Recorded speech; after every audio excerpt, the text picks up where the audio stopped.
Season 1, Episode 6, Repair, Routines, and Responsibility. How Discipline Helps Children Grow.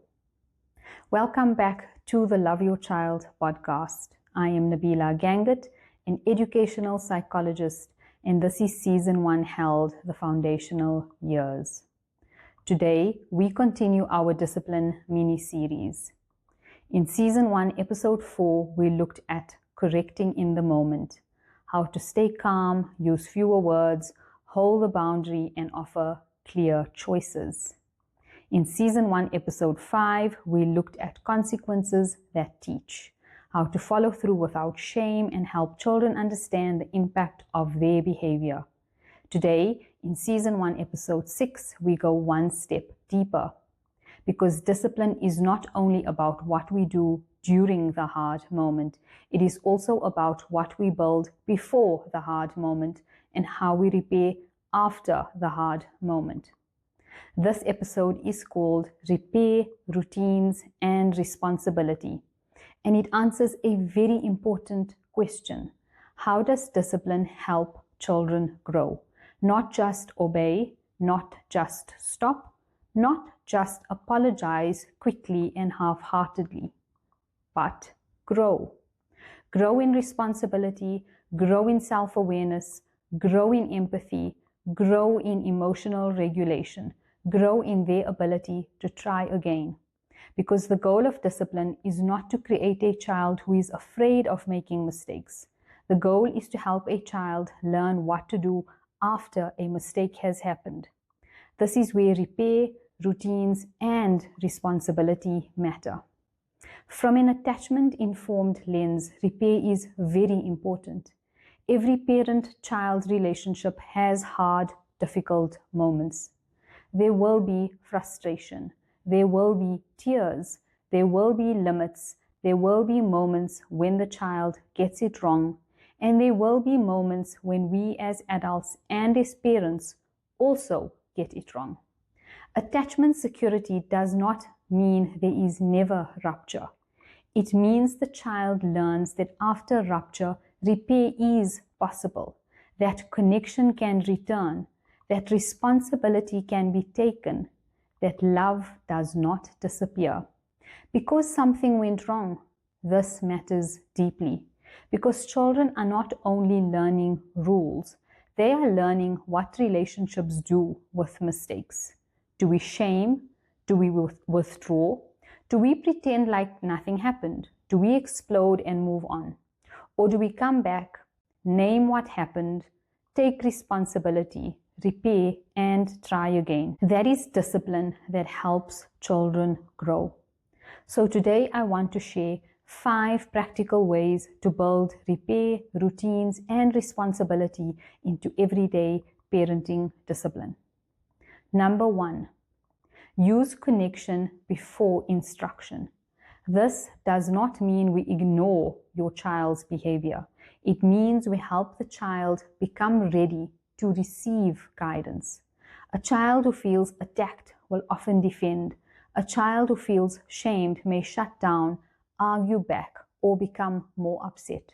But when we begin with a small moment of connection, we lower the threat and open the door to learning. For example, instead of beginning, "Why did you do that?" try, "I can see that you were very upset." Then hold the boundary and say it is not okay to grab, for example. Instead of saying, "Stop crying, you are being dramatic," try, "You really wanted that toy and I will not let you grab it or snatch it." Instead of saying, "I told you already, why don't you listen?" try, "You did not want screen time to end and the tablet is still going away." The word "and" is very helpful. It allows 2 things to be true. I see your feeling and I will still hold the boundary. I understand this is hard and the answer is still no. You are upset and I will not allow hurtful behavior. This teaches children that feelings are loud but harmful behavior still needs guidance. Number 2, prepare before the difficult moment. Sometimes we only think about discipline after behavior goes wrong, but many discipline moments can be softened before they even begin. Children often cope better when they know what is coming, what is expected, and what will happen next. Before going into a shop, you can say, in the shop you need to stay close, you can walk next to me or hold the trolley. Before screen time, you can say, you have 20 minutes. When the timer rings, the tablet goes off. Before a play date, you can say, if you feel angry, call me. We do not hit or grab. Before bedtime, you can say, first teeth, then toilet, then story, then sleep. This is not about controlling every moment. It is about preparing the child's mind and body for what comes next. Preparation is discipline, because discipline is not only correction, it is guidance. And guidance often works best before everyone is overwhelmed. Number 3, use routines instead of repeated arguing. Some battles happen because we negotiate the same thing every day. Brushing teeth, getting dressed, packing bags, leaving the house, ending screen time, going to bed. When every routine becomes a fresh debate, parents get exhausted and children feel the uncertainty. A routine helps carry the hard moment.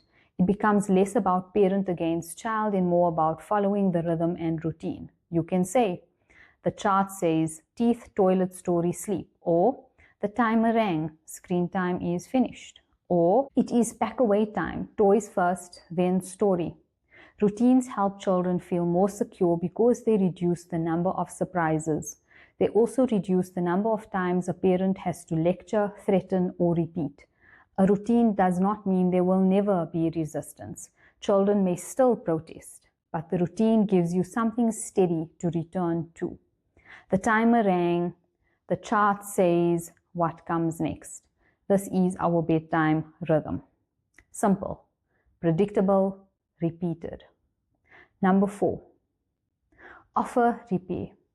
Repair is one of the most important parts of discipline and parenting, because children need to learn something, that when something goes wrong, we do not only move on, we make things right. If your child hurts someone, breaks something, grabs, throws, or speaks harshly, the goal is not only to make them say sorry. A forced sorry is not always real repair. Sometimes children say sorry just to escape the moment. Instead, we can help them think. What happened? Who was affected? What can we do to make it right? Repair may sound like, let's check if your sister is okay. Can you help rebuild the tower that was knocked down? Can you bring the cloth so that we can clean this together? You can draw a sorry picture, help fix it, or use words when you are ready. This is where discipline becomes growth. The child is not only learning I did something wrong, they are learning when I hurt, I can repair. When I break, I can help fix. When I make a mistake, I can take responsibility. That is a powerful lesson. Number 5, repair when you lose your temper too as a parent. This part matters because parents also have hard moments. Sometimes we shout, sometimes we overreact, sometimes we say too much, sometimes we sound harsher than we meant to. Repair does not mean the boundary disappears. It means we take responsibility for how the boundary was held. You can say, I shouted at you earlier, that was too loud. I'm sorry. I was frustrated, but I should not have scared you. The boundary is still the same, but I will try to say it more calmly next time. This does not weaken your authority. It strengthens trust. Children learn accountability when they see us practice accountability. They learn repair when we model repair. They learn that mistakes can be spoken about, not hidden.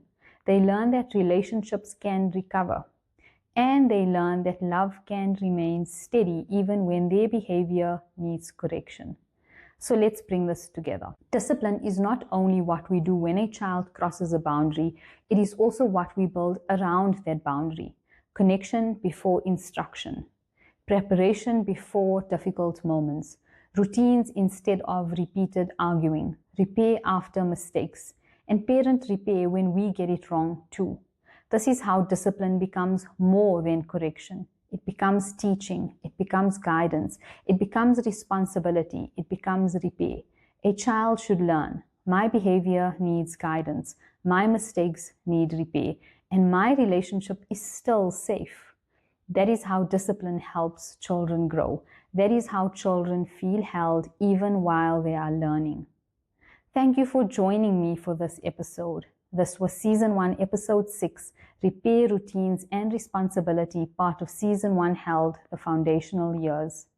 A gentle reminder that this podcast is for educational and reflective purposes only. It does not replace therapy, psychological assessment, medical care, or individualized professional support. If you are concerned about your child's behavior, development, emotional well-being, or safety, please consult a suitably qualified professional. Please remember, your child does not need a perfect parent. They need a parent who keeps coming back to guidance, repair, connection, and love. See you in the next episode.